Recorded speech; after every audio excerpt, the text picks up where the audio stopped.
we can discuss it. You know, we kind of were working our way through the plot and talking about it up to the point where Halima is arrested carrying this sack full of money in the airport.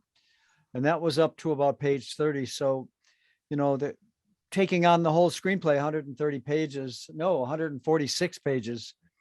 I think we were kind of taking it in bites, but we can do it. Did you get a chance to read it, Jay? Yeah, not the entire. I went to about page 60, well, just shy of page 60. Yep, that's about where I am. About I'm at 67. So, Yeah. and Kimberly, did you get a chance to read it?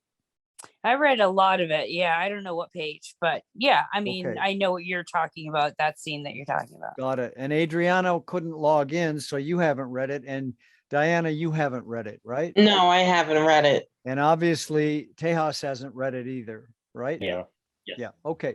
Well, if I can, So we can go Stephen, from there. Yep. Sure, Stephen, I apologize if I interrupt you.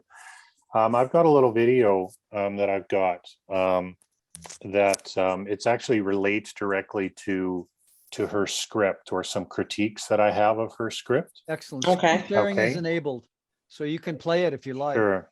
And just to introduce it, what this person is talking about is the A story, and then she'll also talk about the B story and the C story. And so one of the and I'll just kind of what do you call it, introduce it in a way in reference to her script. Not that you guys have read it, but you might see it in some of the writing that you may do, or if you watch movies or some of the scripts that you may have read. A lot of people will just focus what's on referred to as the A story, which is the main story. Like if you guys are familiar with Shawshank Redemption, the A story is Andy Dufresne being in prison and him to get out of prison, right? But there's a B story about the relationship that he has with Red, and the relationship that he has with another prisoner who ends up getting killed, and the relationship that he has with Brooks, and the relationships between the different prisoners. Like, of course, it's a feature, so there can be lots of stories. But the B and the C stories are secondary stories, but extremely important to a script, because what they do, I don't want to use the word pad out a script, but they deepen the script and they make it more interesting. Because, and I'll put it this way, this is one of the critiques that I was going to talk to Lori about the script, is that I'm 60 pages into it, and the only thing that she's been doing is the A story. It's all about Halima, right, and her adventure. And so there's no depth to it. It's just really this tale about Halima. And so we need to see how the other characters relate to each other, what the relationship she has with Trevor, and what the relationship she has with her children, and the relationship the children have with Trevor, and all that sort of stuff. And we need to see that. We can't just have somebody say, my kids have a good relationship with their father. That doesn't do anything. And so anyway, this video is all about that. Is that part of it is to understand what the A story is. The video doesn't detail the B and C story, but you might find them relating to it. And I can come back when we discuss this as to how a B and C and a D and an E and a F story really, really launches a script up into the next level of quality. Okay, Anyway. and Jay, feel free to stop and pause the video at any point you want to talk and add in some things, because you can, roll it like a presentation. Be sure to check those two boxes in the lower left when you go to share. Okay. That say enable video and such. There's two little check boxes. So again, the A story is the story about what your main character, or in some cases, a group of characters, is trying to do. We're going to get into this more in a sec, but it's very important that your main character is trying to do something. And that's what the story is about. Theoretically, you figure out your A story before you sit down to write your first draft. So before you sit down, you're figuring out like, okay, I think this is what's going to happen and all that stuff.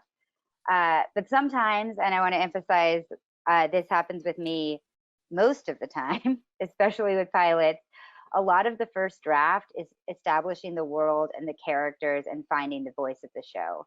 So often, you know, the first time I'm writing those scenes, it's as much about figuring out how the characters talk as it is about moving a story forward. And sometimes it won't be until you get to the end of that first draft before you realize like, oh shit, this is what the A story should be about. And which is why, and Harris and I have been talking about, like, I teach a rewrite class as well that focuses on rewriting that draft. So more to come later perhaps on that. But in the meantime, I just want to emphasize that like you're figuring out that A story before you're sitting down to write a draft. But sometimes you do it after you write the draft, and that's okay too. And then just to, according to me, what makes a great pilot and the goal of what we're trying to do here. And I should also very quickly mention, when I'm talking about finding these stories and writing a pilot, I am gearing this towards writing a pilot that you can use as a staffing sample. Arguably, also, you could try to sell the pilot. This is different from situations where you might already be in development or you might have sold a pilot. That is a different beast. Although I would argue a lot of the writing tools I teach can be applied to that situation. But my goal here is not to write a pilot that is going to be produced, that you've sold. My goal here is to have a pilot that you've written, and if nothing happens at all, which I'm going to be frank with you, probably nothing will happen because Hollywood is slow. But if nothing happens at all, as it exists, as you've written it, it is still an awesome piece of work on its own. So that's my goal here. So anyway, so just diving into this now in terms of what makes a great pilot, what makes that great piece that you're like, oh shit, I'm glad I read that. You need a protagonist with a clear goal. You need something that makes that goal hard. And then you need dynamic characters. And by that, I both mean that like your protagonist should have some sort of internal struggle they're dealing with. And also externally, your characters should bounce off of each other. It's always going to be more dynamic and more engaging if you have characters that are opposites versus characters that like get along and everything's fine. Even friendships within pilots or within television series, it's important that the friends have different points of view, like the show Friends, for example, where they're all very different, but they are friends. So, you know, they have to have different points of view because that's what generates story, conflict, and ultimately is entertaining. And then you have to do all of these things within the context of a specific world you've created. So you've done all this work, and then also they're existing, in a vivid world that you've created, or often sometimes you're like copying it from your life, which is also totally cool. But again, you're creating it on the page. And I will say that a strong A story will show all these things. A lot of times, like there's a lot of work we put into pilots in terms of character development and thinking about like, oh, like what are different spaces what are the sets look like? Excuse me. What do the sets look like? What does this world look like? And then I think sometimes there's an instinct to then write a pilot that's just like, okay, so now I'm going to show the main character going to the coffee shop because I did put a lot of work into thinking about what this coffee shop looks like. Your goal for the pilot is to tell a compelling A story, and you need to trust that in doing so, your protagonist will go to that coffee shop, because if it's a compelling A story, they'll have a reason to go there. They don't need to just wander in off the street. And all this other stuff that I'm mentioning. For the next slide. Yeah, so just to reiterate what she's talking, I know she's talking about pilots, but whether it's features or pilots, there's still an A story. But what's a really difficult thing is to understand the dynamic characters. When she talks about opposite characters, it doesn't necessarily mean that they are, um, you know, good guy, bad guy. You always think back to Star Wars. Well, you got Luke Skywalker and you've got Han Solo, right? They are deeply different characters, both internally and externally. But at the end, they come together, right? And so that's that sort of dynamic where it's like, and so when Luke wants to do something during the you know, he wants to go in the, they're moving in the same direction under the same A story, but Luke has that perspective to do it, and Han has a different perspective, and that's because they're different characters. They're dynamic versus each other, right? And so if you had another Luke Skywalker, somebody who wants to be a Jedi, running along Luke Skywalker, you'd just be like, oh, well, they're boring because they're going to do things in the exact same way. And even Leia, Princess Leia, is also a different contrast. And that's, you know, you could probably get into the whole details of, you know, literally looking at what it is that they're different. Whereas remember, it's Princess Leia, and Luke Skywalker is a farmer, and Han Solo is a lovable rogue, right? Very, very different people, and so they're going to approach a situation in a very different way. But they all have the same goal on a certain level. So that's what she's talking about when it comes to dynamic characters, right? It doesn't mean that they have completely separate goals, but they've got different perspectives to go to them. There we go. Okay. So again, what the goals are for your pilot. Your pilot should show who your characters are. Unlike a film, it's not changing who your characters are. This is the start point, right? So where we do now, it didn't used to be this way, but Breaking Bad changed a lot of things. But you know, where we used to have characters be the same episode to episode so that they could be syndicated and run in reruns and watched out of order and it didn't matter. Now you have a lot of shows where characters change over the course of time. Even in that case, in the pilot, if you look at the pilot itself, the characters don't change in the pilot, because if the characters were to change in the pilot, like, it's confusing to an audience because then you're not sure what where the show is going.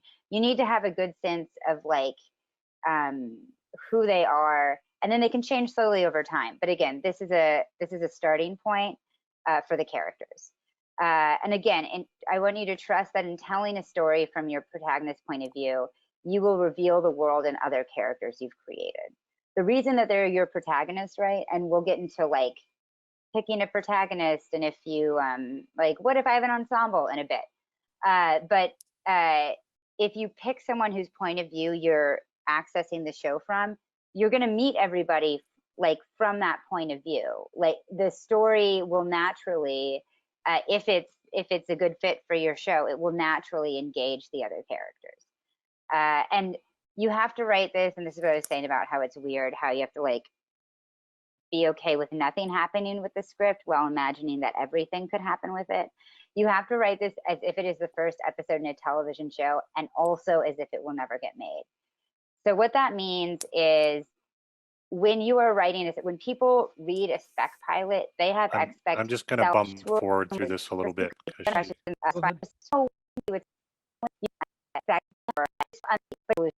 Needs to be trying out your A story goal. This is because your main character needs to be trying to do something. And this is a big thing, whether it's a feature or a pilot. I know this is specific to pilots, but your character has to try to be doing something.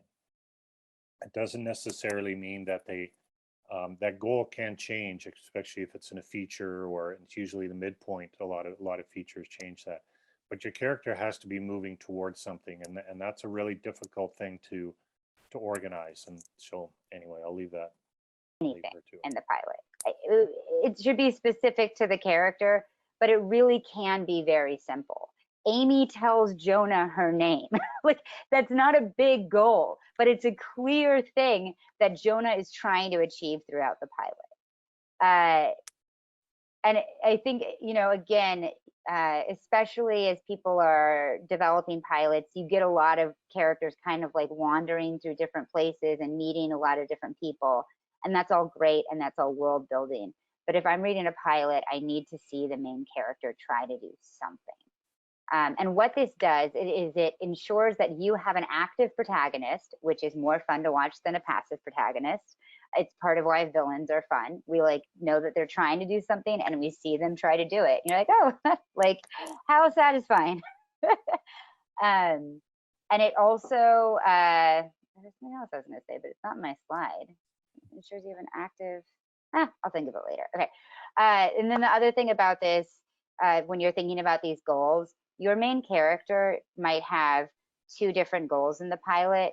Mainly, they might have a series goal, what will drive the series. And the first example that came to mind when I was putting this together is Jeff on Community. I think that's his name, Joel McHale's character. He needs to get a degree to become a lawyer. And that is his goal. That is why he is at community college. But that's not his episodic goal. I think in there he's trying to cheat on a test. The point being, so that your main character might have a series goal, and then separately, they might have an episodic goal. Sometimes those are the same. Sometimes the series goal and the episode goal is like a piece of that. But the episode goal is what we're talking about today for your A story, and it's what's driving the story. And again, examples to come. The goal can be simple, but they must have one. I keep saying it over and over again. Again, this is one of those things where sometimes I write a whole draft and I realize that the goal I picked was dumb, or like. So what I'll say about what she's saying is that she talks about episodes and that. But you could also consider, you can also break that into the micro or macro of it being scene goals, right? Every scene has to have a goal, and so thus and basically you stack up, every scene just stacks up to eventually reaching that overall goal. So when he says the pilot may have two goals, well, there might be an overreaching goal, right? But each scene has a goal, like each scene has a specific goal, and so thus there's opportunity for that character to be active. So let's use Luke Skywalker in Star Wars for an example. Is just like his goal, initial, like, I mean, you might consider his goal is to overthrow the empire, right? I guess, but that's not his beginning goal. His goal is just to get off the planet Tatooine, right? So it starts, and then how does he get? So he needs to get off the planet Tatooine, and so there's a series of setups of goals to him to finally get off the planet, and then from there he goes from there, you know, and that. So be aware that then when she talks about series goals and and then when it comes to when you write an individual scene, you need to know what the goal of that scene is, of exactly what the character's goal of that scene is. And this is where it comes back to dynamic characters, where a character has a goal to do something, to, as she said, learn somebody's name, while another character is an obstacle. There's an obstacle in the way for them to learn the name. So Like doesn't quite work in the world I've created. So if you get to the end of a draft and you're sorry, and I'll say, and then I'll push through this further here. The best goals, and I should say the only goals, are external and what's referred to as binary, right? You're either gonna get it or you're not. Okay, and emblematic, emblematic of a main character's internal struggle or problem, right? And so going back to Star Wars, right? What is his external goal? Is to get off the planet Tatooine, right? It's binary. We know whether he will or not, because if he doesn't get off the planet, he's failed his goal. If he gets off the planet, we know that he succeeded. and to be emblematic of who he is he's looking for, there's something inside of him that is driving him to be more than just a farmer on this land. Like he's, and that's this whenever you're thinking of your characters, especially your main characters, is you literally need to be able to write down what is what am I what is my audience physically going to see that character accomplish or not accomplish, right? And how does that relate to them as an individual? So, And you're like, oh, this is a character. So that, yeah, hopefully that helps. Obviously, at the end of this, if you have any questions, I'm always happy to elaborate. Okay, so as seen on TV this morning for those, so I know seen on can read through those. because it's based on a true story. Sorry, just Which bouncing one? through this I a little remember bit. Hard to get to the other stuff. Like where the character has like the same job as your, about who's your main character, to about it, and sometimes he tries to shoot the lock off the mainframe, and I'm guilty of this even with like my own projects, is obstacles, right? So to complicate your story and make it more compelling, so your this is one character of the must things that- have and we'll finish obstacles this that up here. prevent them from reaching their goal. And just like that example of like the homecoming queen and the popularity thing, these obstacles should be external so we can see them as the audience, right? So in that homecoming queen example that I'm making up, it can't just be like her insecurity that's stopping her from becoming homecoming queen. It should be like a prettier girl. Like you have to like physically see the external block that's stopping her from achieving her goal.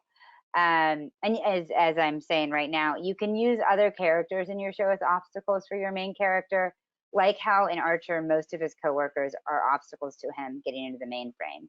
I think it's also a great example because you can then reveal who these characters are as they push up against each other. In those dialogue moments, you will hear and find out who these characters are, who is in this world. Yeah, so that's what I was referring to before, where you've got dynamic characters. If you've heard the term, dialogue defines a character, and so the whole idea is that the way that they talk about something, the differences as to their perspective is to what defines them, not an accent or not a particular word that they use. It's their perspective, and that's a tough thing to crack.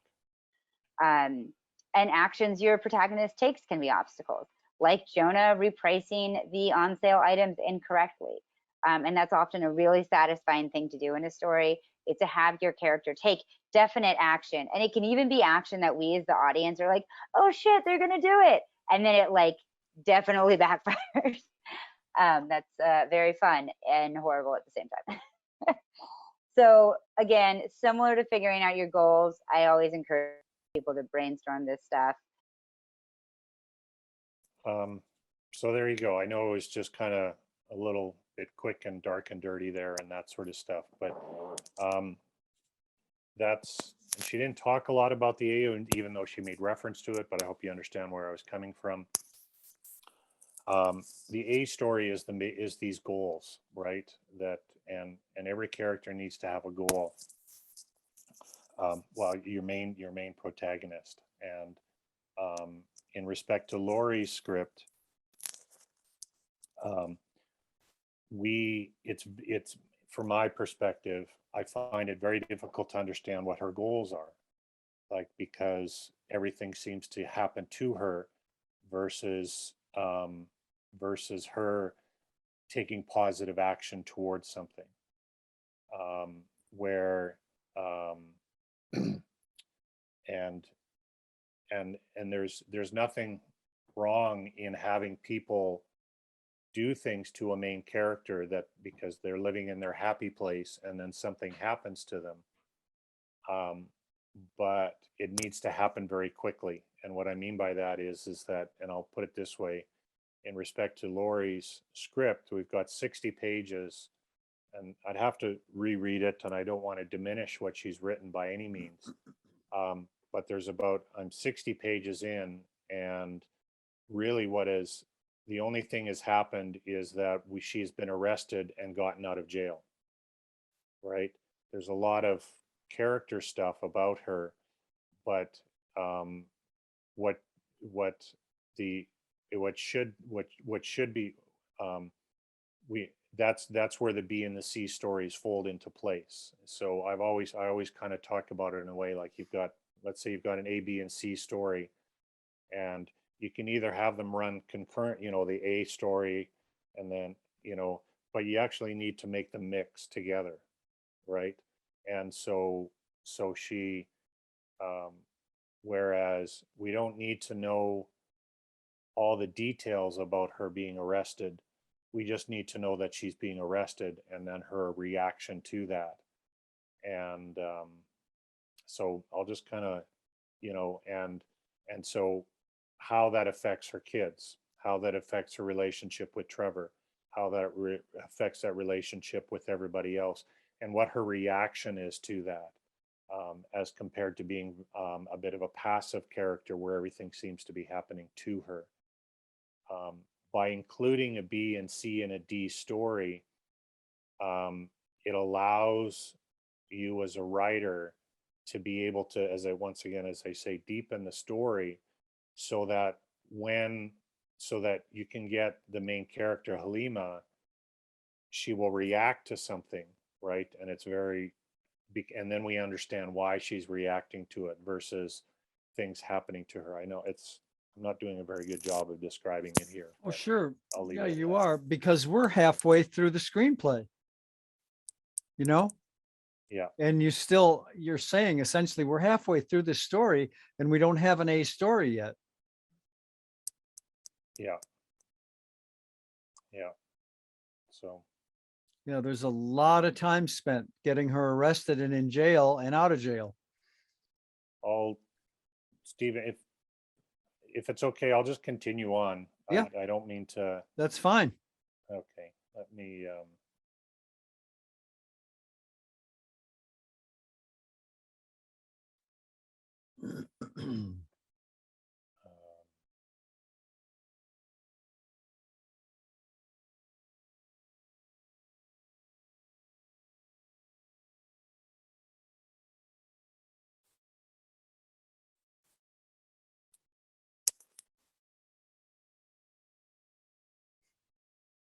What were you thinking of, Jay?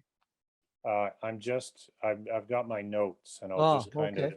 And this is a bit of purpose for Halima, or not for Halima, for Lori, um, and because if she's going to watch this recording of it, but for everybody else who wants to look at my analysis of this, and you can take it for what you will, as always, right?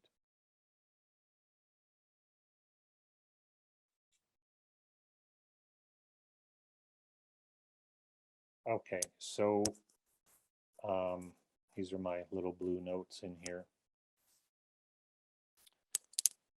A lot of these things are technical, so as I say, that nothing to do with the story, but it's just little things.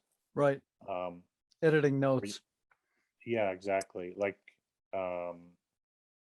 she's got here two-way glass. Well, all glass is two-way unless it's a mirror or the one-way glass. And I don't. It's probably just a typo in here, but one of the things that she does a lot is she capitalizes characters in the action lines, and you should only capitalize the character once when you introduce them, right? So we got Jamel Powell, and so that is literally the only time you should see capitalization in a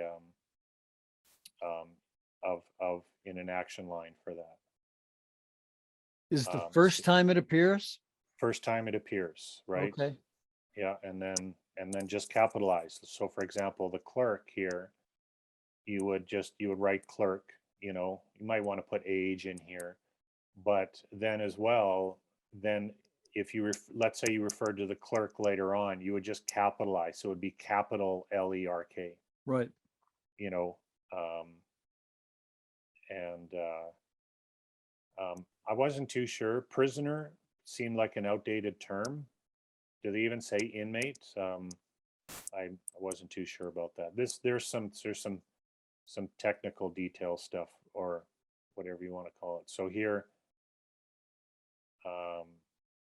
sorry, I don't know why this is doing what it's doing, why it's so slow. Sorry.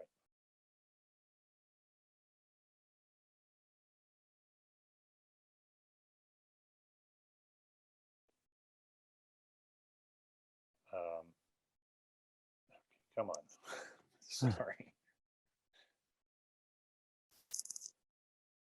Let's see if it'll just go. See, I think it's because it's 140 pages.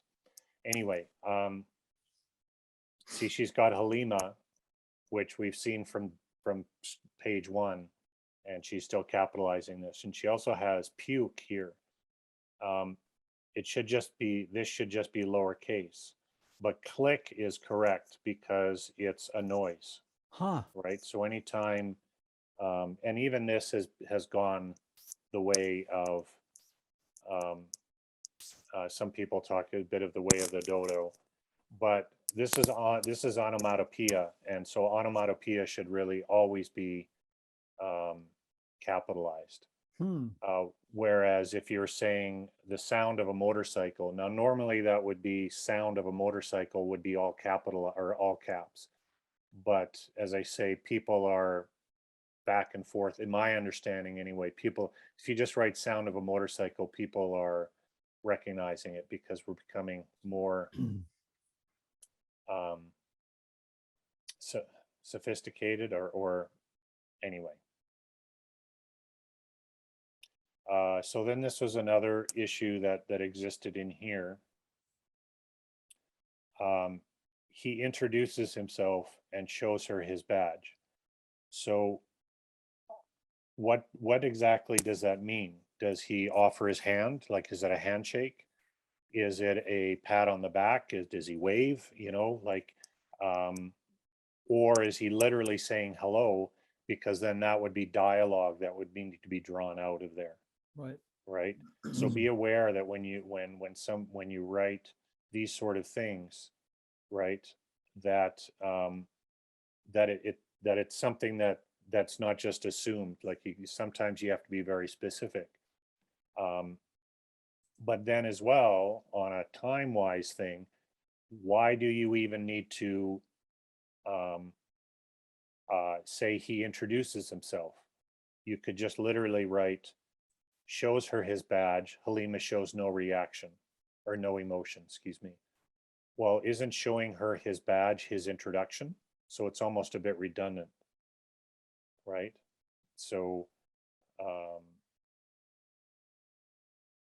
will get to some story stuff. So this was something I thought was interesting, is that, and which really could have played positively and negatively in this, is that because Halima, as every cop show that everybody's watched, I mean, Law and Order, and how many cop shows people have seen, as soon as somebody says they want to speak to a lawyer, that's it. They're not allowed to question them anymore.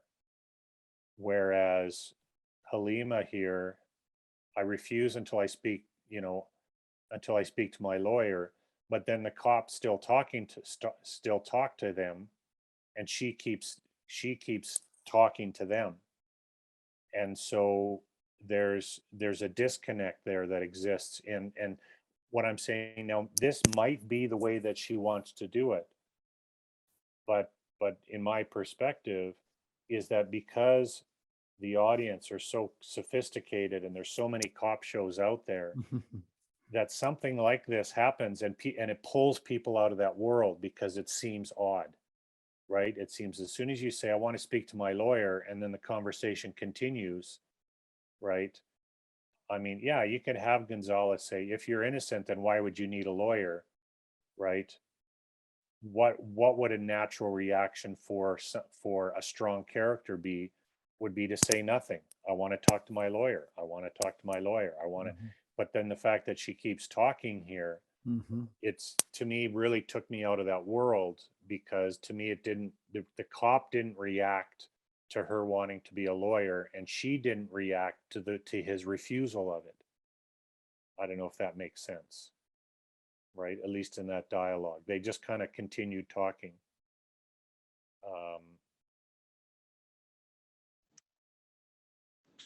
And then this is another technical thing. I'm not a lawyer, especially a constitutional lawyer, but the exercising my Fifth Amendment that's actually a court thing, my understanding.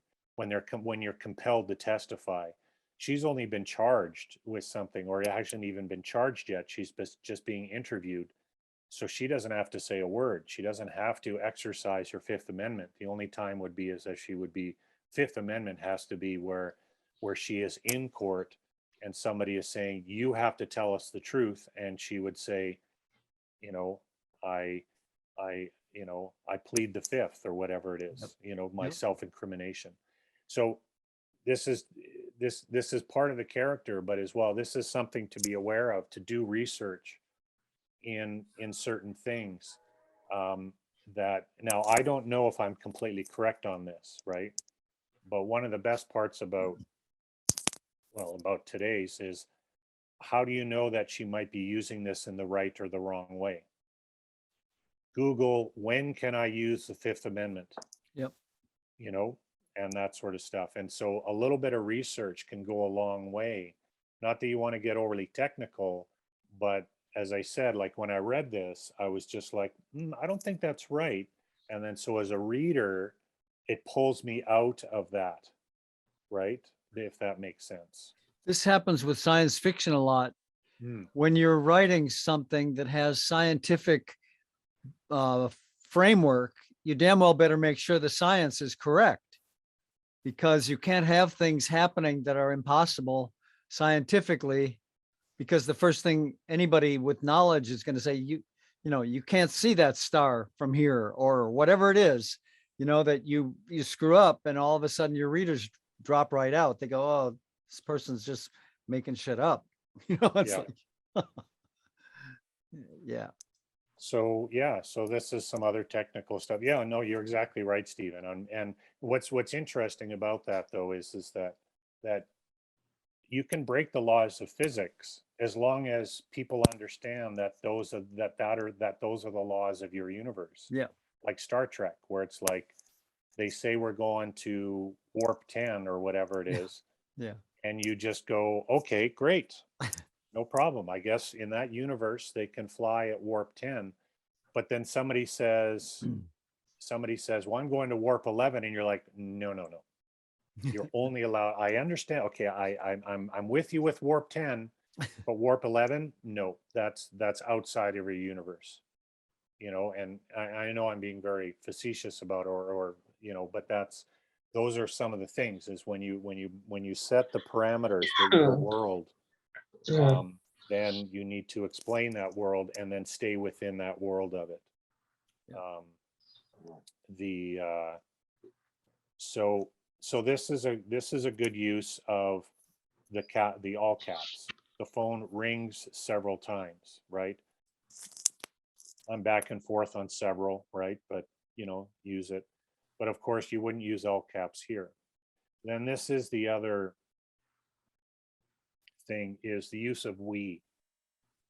It's you can see it in some, especially production scripts, but there's always a better way to write this. There's no reason to say we hear what she hears, right? All you need to do is just say what the dialogue is, and it's off camera, right? And so and then it's like a tape recording comes on, you have reached a number that has been disconnected. If you feel, well, this is dialogue, so it actually needs to be written as dialogue. And so so instead of this action line here, she simply could have written tape recording, OC, off camera, right? A tape, you have reached a number that has been disconnected. If you feel, boom, and then she bows her head, no, Right. no, so you don't have to have that action line in there, like this is just It's a piece of dialogue. Yeah. So that being said, with all of this, as I've said before, everybody's got a different way to write. And for example, one of the things I've always, Stephen, I joke about this, but my characters do a lot of smiling and reaction. And after my first drafts and subsequent drafts, I do a search for the word smile, and I'll literally find smile a dozen or 20 or 100 times in my script, and I will pull that word out as much as I possibly can and get an actual real reaction. But I don't worry about it when I'm working on my first draft, because I know I'm going to edit it. And so this, as I say, I think it's wonderful that she's got such a huge script, this 144-page script, because she's put in the time and effort to get the script. And so I'm not criticizing the script specific as in the way that it's written, other than saying that there are the conventions. And so when it comes into the edit, and so if this is her process, then this is a great process to get it done. You can get into that hang up where people try to fix every word and that they never actually get to the end of their script. So just be aware of that. Everybody's got a different process. So this is kind of story stuff, is what I was talking about before. What page are we on here? Yeah, so page 40. So we're 40 minutes in. And we need to know a long time ahead of this, what is Halima's flaw, right? What is the thing that she's running away from? Everybody talk about the darkness, right? What is that one thing that she would never tell to anybody, right? That the deep secret that is driving her, right? And it was interesting. I was just watching a quick little documentary on Robin Williams, and he refers to this as being an actor, where it's like every character's got a flaw. I don't know which word he used, but he's, something that's deep and dark. And he said, and all you need to do is find that in the character and just let that be who you are as an actor. And so as a writer, that's that same thing. It's the idea of, what is Halima's flaw, right? What is she running away from? What is she, what would she never tell to anybody, even Trevor or her children or what have you?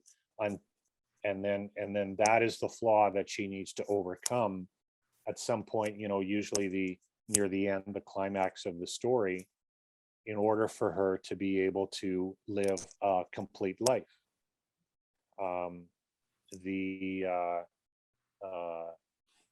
Like, for example, the Star Wars and Luke Skywalker, is, you ask, well, what is his flaw?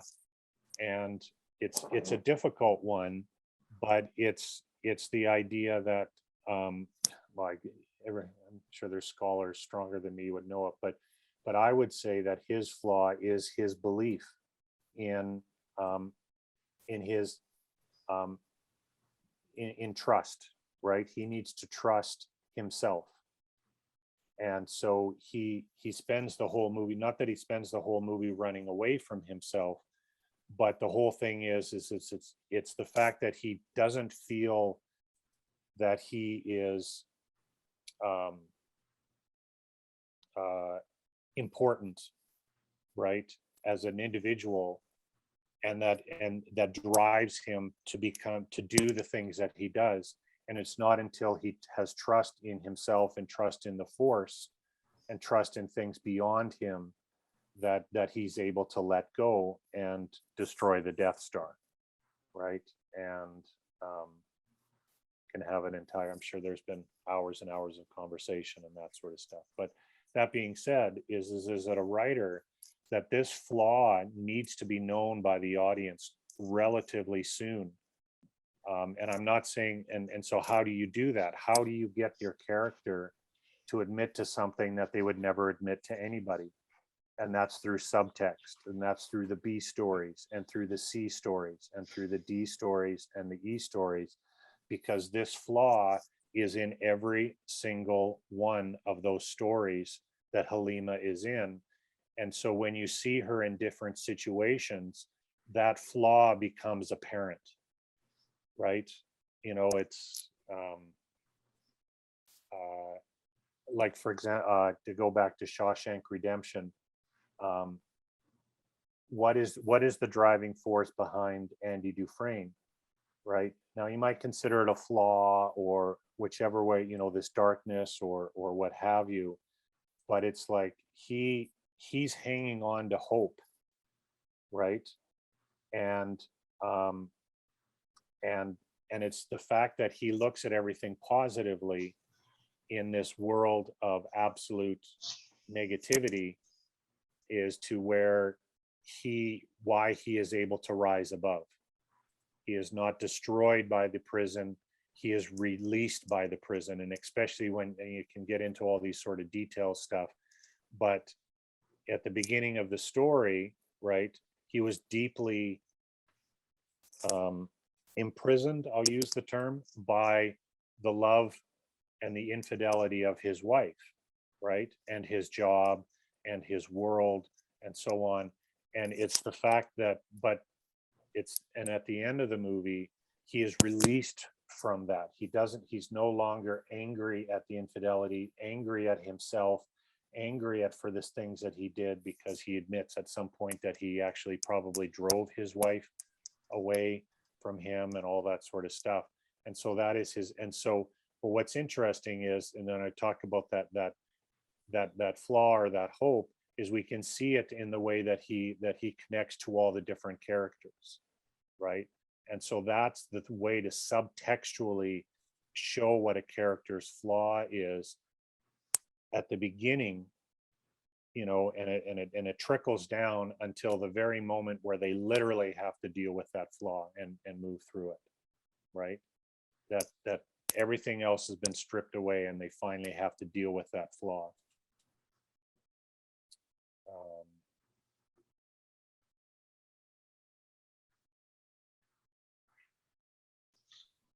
So this situation actually kind of threw me quite a bit.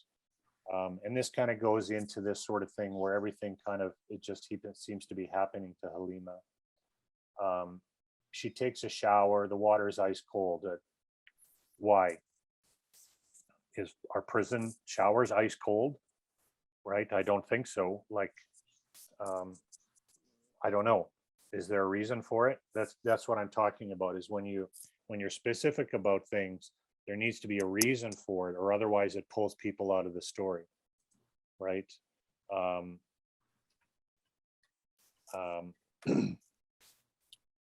Fellow female prisoners chant Queenie, Queenie, Queenie.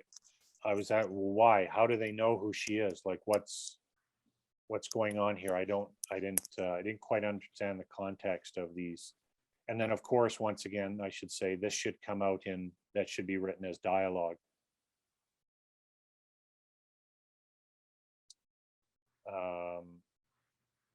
Okay, so then gets into another technical thing that I kind of chatted about. So I think it says here before her arraignment. Her arraignment is in 6 months. Right. And I'm like, well, it should be her trial, isn't it?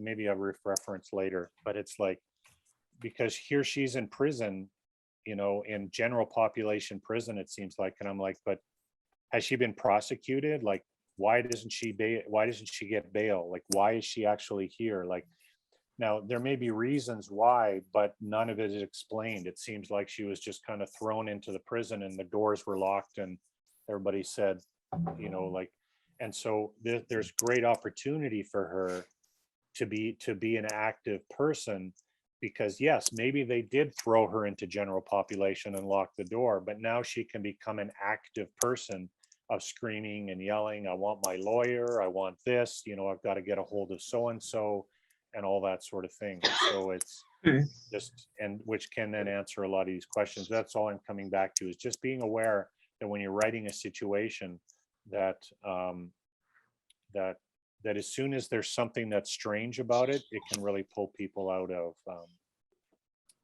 it, at least in my perspective.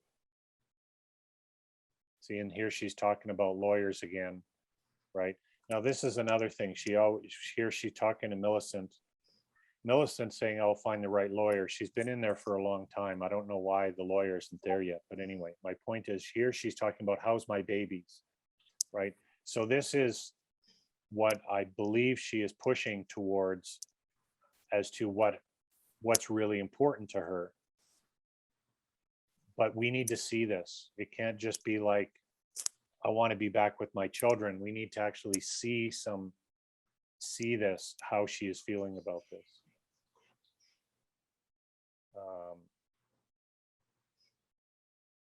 Yeah, so I felt that needed to be explained a little bit more. And then this falls into as well.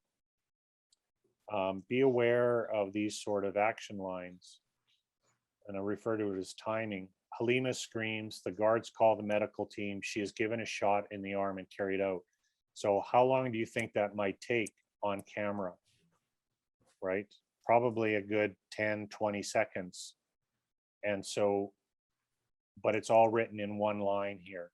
And so there's a lot. So she screams, the guards call the medical team. So how long would it take for the medical team to arrive there?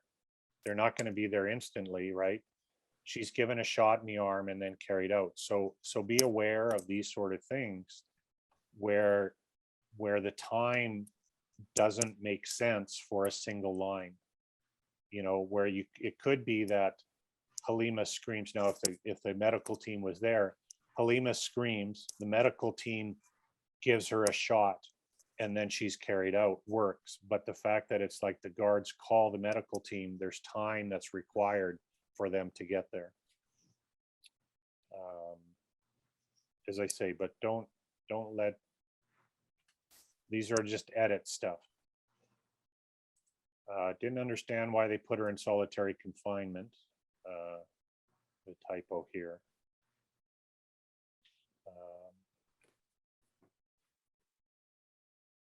Yeah, so here once again they talk about you receive news, your arraignment, your date is set for 6 months from now. Well, shouldn't it be trial? Because it's like, you know, this gets into the research where it's like, if an arraignment is 6 months from now, well, then there should be some explanation within here as to why it's taking 6 months, right? Or what maybe and it might be something as simple as the court system is so backed up that it's going to take 6 months for you to be even arraigned, let alone get a trial. It's going to be another 2 years. And that's where research really helps you out a lot to get some detail stuff. Once again, I'm like, why doesn't she have a lawyer yet? And then we have Amici come in, and it's like, why would he be allowed to talk to her? Okay, you know, especially without her lawyer. And then it moves on into and then she says, to see my babies. And I'm like, yeah, we know this already. Thank you.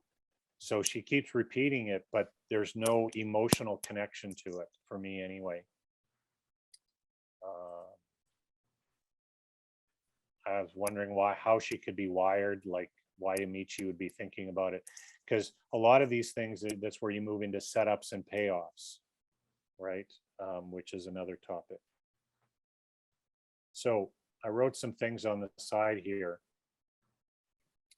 that I thought that could be intriguing, where it's like I wrote, why not make Amici the good guy, right? You know, where, actually I'm going to read it from my notes here.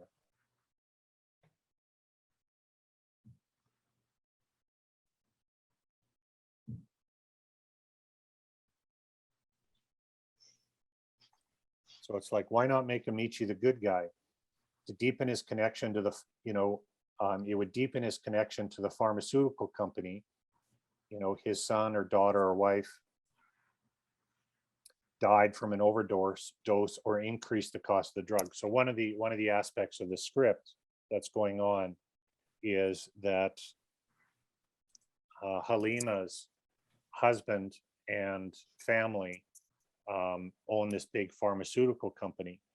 Well, why not make now Amici, way she has it set up is that he's working for the family somehow or in some capacity, but why not deepen it? And then that he was affected by the pharmaceutical, which then we get another B or C or D story.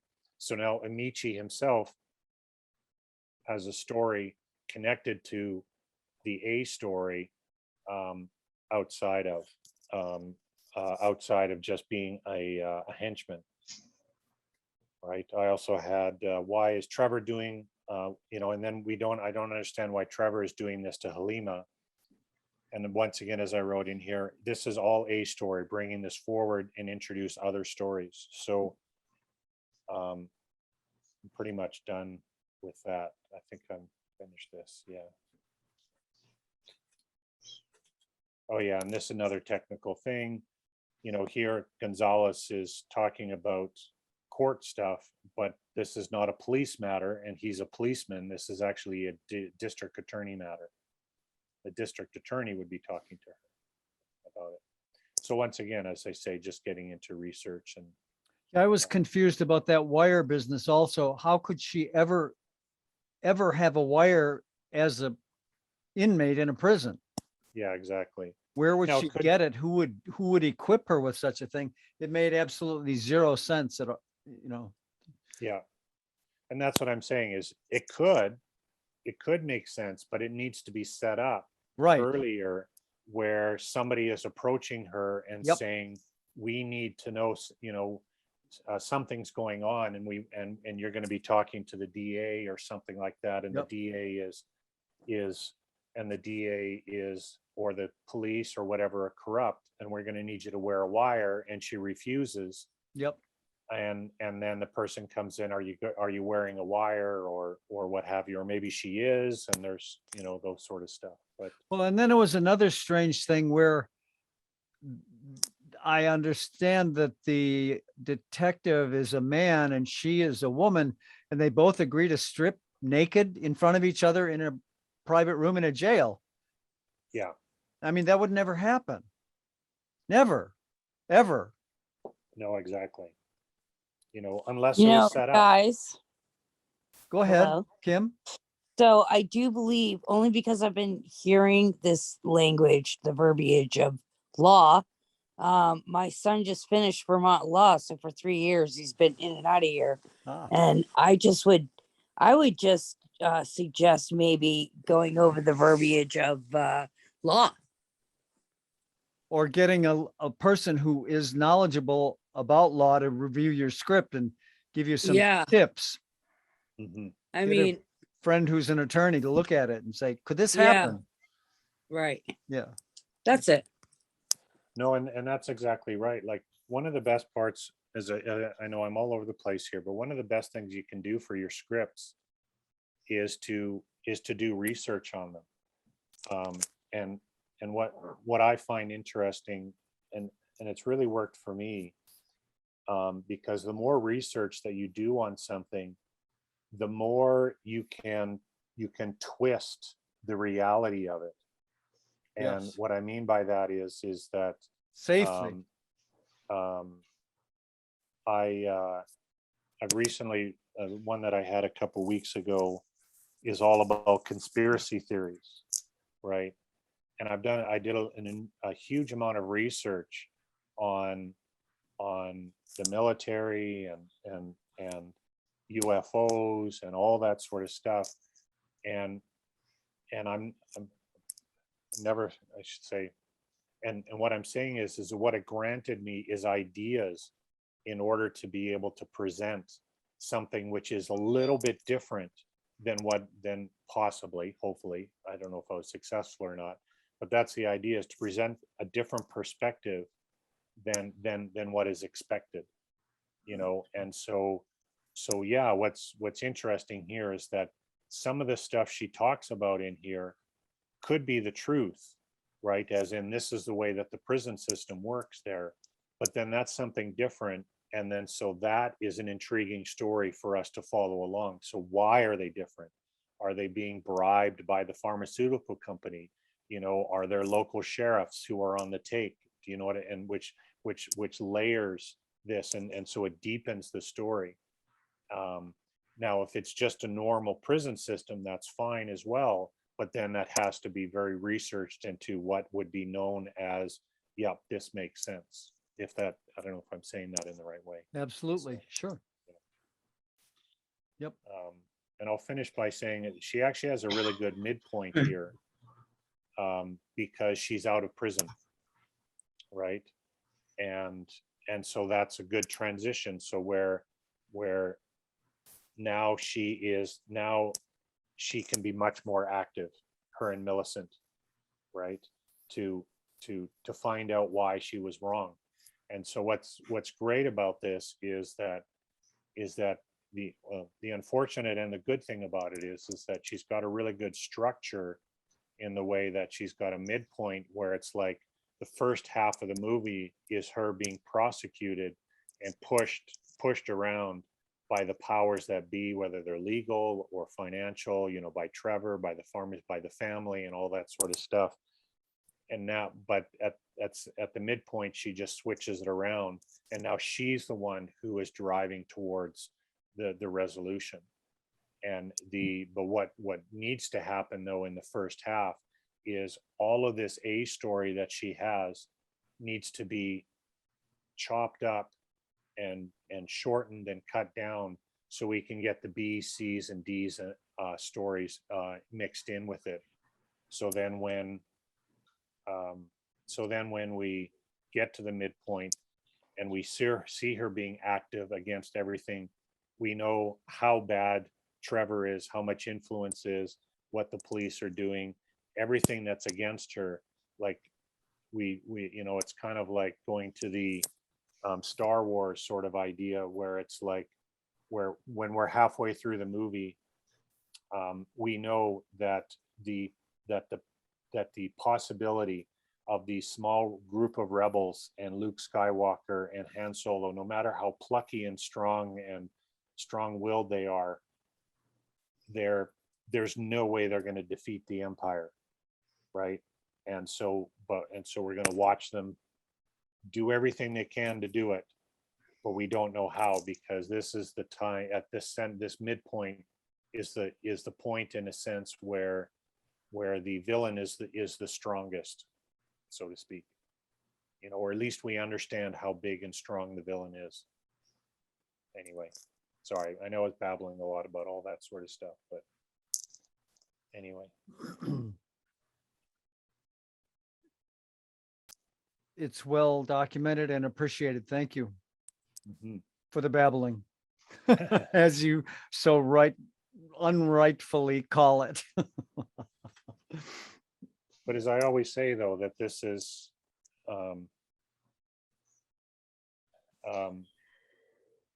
everybody's got their process, and so she'll just need to go through, and if she wants to continue with this project, she'll just need to go through and be able to go, okay, organize all these scenes. What is the goal of this scene? How does it shift? How does it change? You know, what are the obstacles in the way of Halima? You know, and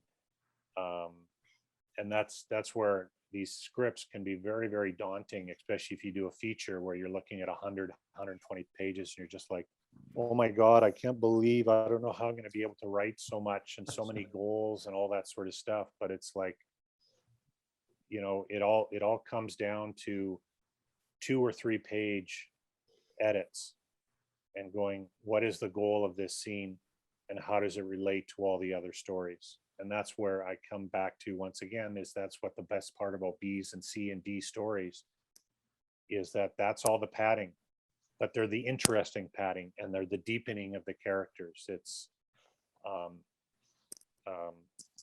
like, I know I go babbling here, but I mean, as they say, like isn't uh,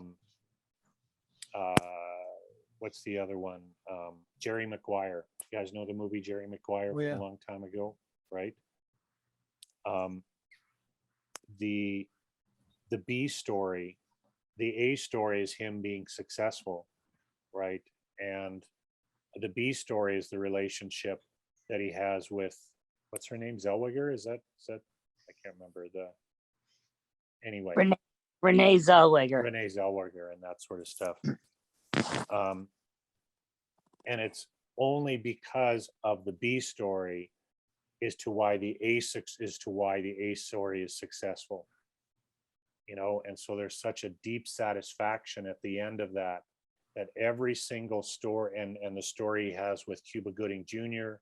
and the story that he has with the son, and all those little stories and those things, because they all come to a completion, as to why we feel so big and why it feels so good at the end of that movie, because he's resolved all of these things, right? And they all and so so B, C's, and D stories are so integral to a strong movie, and which really makes them ultimately satisfying.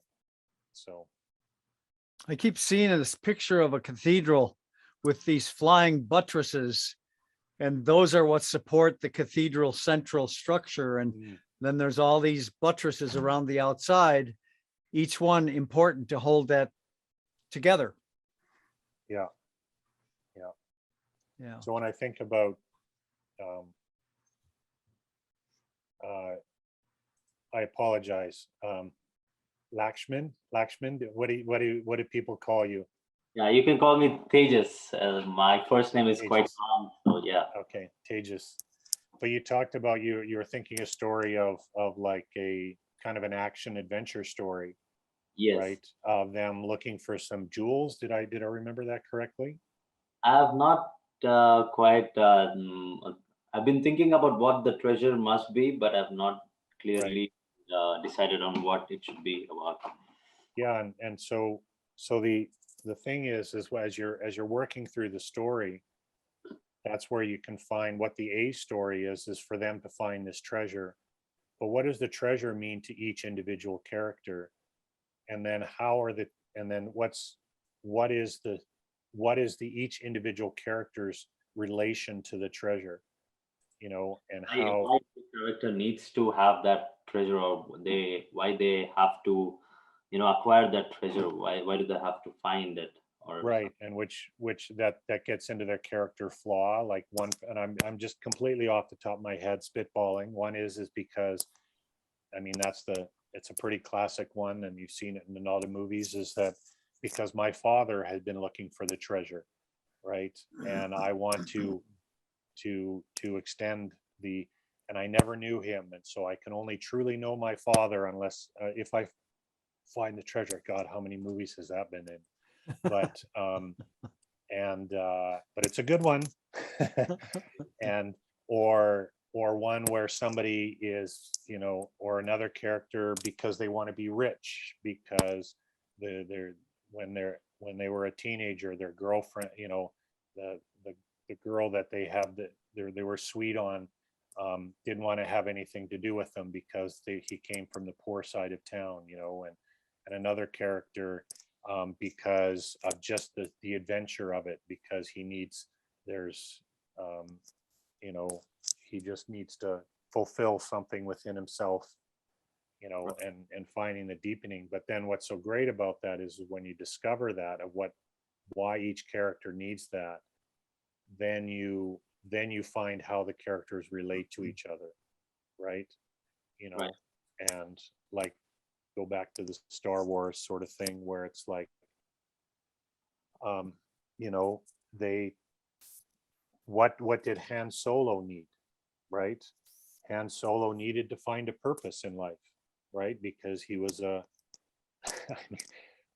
I hate the retconning of his name, but the whole idea was that he was a solo rogue, a guy on his own. He didn't need anybody else, right? He had his pet dog, right? Chewbacca, you know, and then by the end of the movie, we realize that he realizes that he needed to have a purpose in life, you know, and what a purpose, you know.